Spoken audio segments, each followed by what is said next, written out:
Paz y bien, hermanos. Jesús anuncia el reino de Dios y escoge a los apóstoles del reino. Homilía para el domingo tercero del tiempo ordinario del ciclo B, escuchando el Evangelio según San Marcos en el capítulo primero, versículos 14 al 20. Después que Juan fue entregado, Jesús se marchó a Galilea a proclamar el Evangelio de Dios. Decía: se ha cumplido el tiempo y está cerca el reino de Dios. Convertíos y creed en el Evangelio. Pasando junto al mar de Galilea, vio a Simón y a Andrés, el hermano de Simón, echando las redes en el mar, pues eran pescadores. Jesús les dijo: venid en pos de mí y os haré pescadores de hombres. Inmediatamente dejaron las redes y lo siguieron. Un poco más adelante vio a Santiago, el de Zebedeo, y a su hermano Juan, que estaban en la barca repasando las redes. A continuación los llamó. Dejaron a su padre Zebedeo en la barca con los jornaleros y se marcharon en pos de él. Palabra del Señor.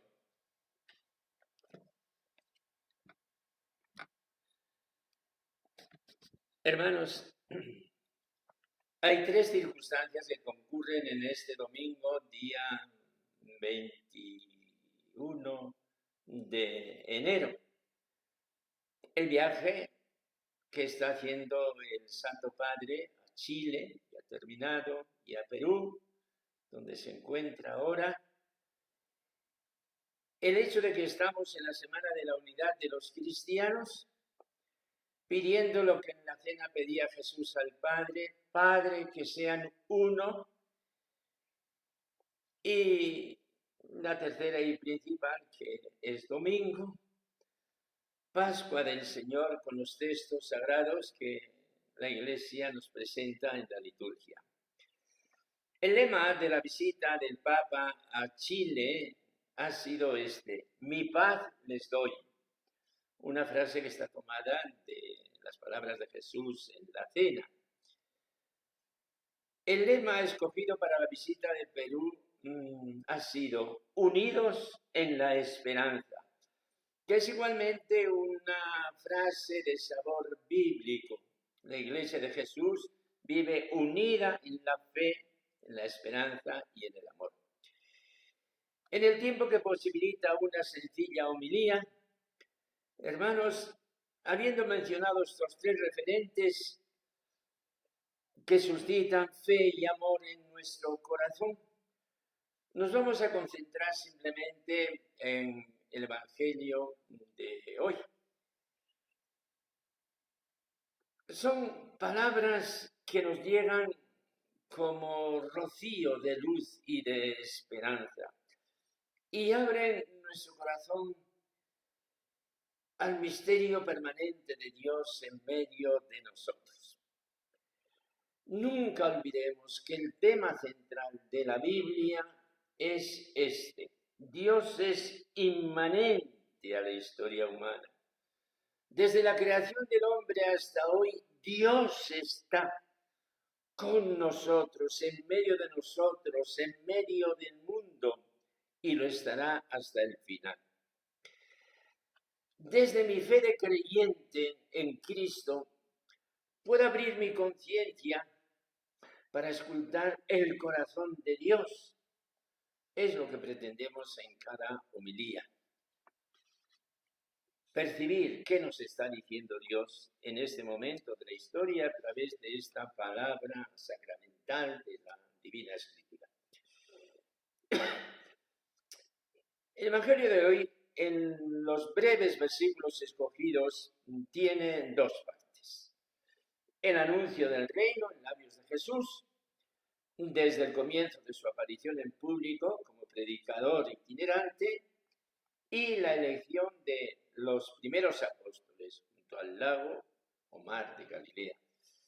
Una elección que la Iglesia la escucha hoy para ver cuál ha sido su elección y misión en el mundo y cuál lo está haciendo ahora. Jesús comienza su ministerio con unas palabras que valen para esta ocasión y para todo el resto de su vida pública. Estas palabras de Jesús las han traducido en nuestra lengua de este modo: se ha cumplido el tiempo y está cerca el reino de Dios, convertíos y creed en el Evangelio. El intérprete meticuloso de los Evangelios se hace sus preguntas, que no son preguntas de simple curiosidad, sino preguntas de contenido y de sentido para precisar lo más exactamente que podamos el pensar y el sentir de Cristo.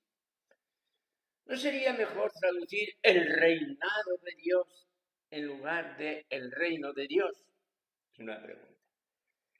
¿No sería mejor decir que este reinado está en acción, que ha irrumpido, en lugar de está cerca, que sugiere que va a venir después, pero que todavía no ha llegado y que hay que esperar? Afrontando con toda la veneración y respeto las palabras del Santo Evangelio, vamos a recordar que el domingo pasado hablábamos de la fe y que decíamos que la fe no es un cúmulo de creencias que recogemos en nuestro interior, en nuestra mente, y les damos en sí una información sagrada que uno recibe para obrar luego en conformidad con ella y saber colocarse en el universo con unos parámetros de vida y responder adecuadamente a tres preguntas sustanciales que tiene el hombre. ¿De dónde vengo? ¿Dónde estoy? ¿Qué hago? ¿A dónde voy? Diremos correctamente que la fe es ciertamente eso. Es un tejido de convicciones para dar sentido a la vida. Ahora bien, sin negar el valor de la razón pensante, decíamos el domingo pasado que la fe en el orden vital es ni más ni menos que el encuentro con una persona. Creer es haberse encontrado con Jesús, haberse enamorado de Él y desde ahí dar el sentido a toda la existencia. Es decir, en lugar de tener una consideración de tipo intelectual, enfocamos la fe más bien desde el tipo existencial y afectivo. La fe es ser posesionado por la conciencia de que yo soy hijo de Dios y vivir en la vida personal y comunitariamente como hijo de Dios. Ponemos el acento no tanto en el aspecto intelectual, que de ninguna manera se puede excluir, sino en el aspecto vital. En suma, creer es enamorarse de Jesús, haberle encontrado a Él y vivir en consecuencia. Esto da un estilo de vida. Lo mismo ocurre con el reino de Dios. El reino de Dios no es un programa, no es una constitución, es la acción de Dios en medio de nosotros. Dios reina reinando, no de otra manera. Quizá desde aquí podamos entender aquellas frases que están en el Evangelio de San Lucas. Los fariseos le preguntaron: ¿cuándo va a llegar el reino de Dios? Él les respondió: el reino de Dios no viene aparatosamente, ni dirán está aquí o está allá, porque mirad, el reino de Dios está en medio de vosotros. Queda muy claro en los evangelios que el Dios amor de la Biblia es un Dios en acción. El amor, por su propia naturaleza, es operativo. El amor siempre encuentra el modo de hacerse presente. El reino de Dios no es otra cosa que el amor de Dios. Y este amor de Dios tiene un signo sublime: la muerte de Jesús en la cruz. El reino de Dios, el reinado de Dios amor, es la muerte de Dios por nosotros, por mí. Si Jesús esperaba o no una venida apoteósica, fulgurante del reino de Dios como final de la historia, una venida que él suponía inminente, es cuestión harto ardua, en la cual se debaten los especialistas y que hoy, para nosotros, es más bien distracción que edificación. Salvo que no emprendiéramos un estudio de alta teología de los evangelios. La segunda parte del evangelio seleccionado nos habla de los apóstoles del reino.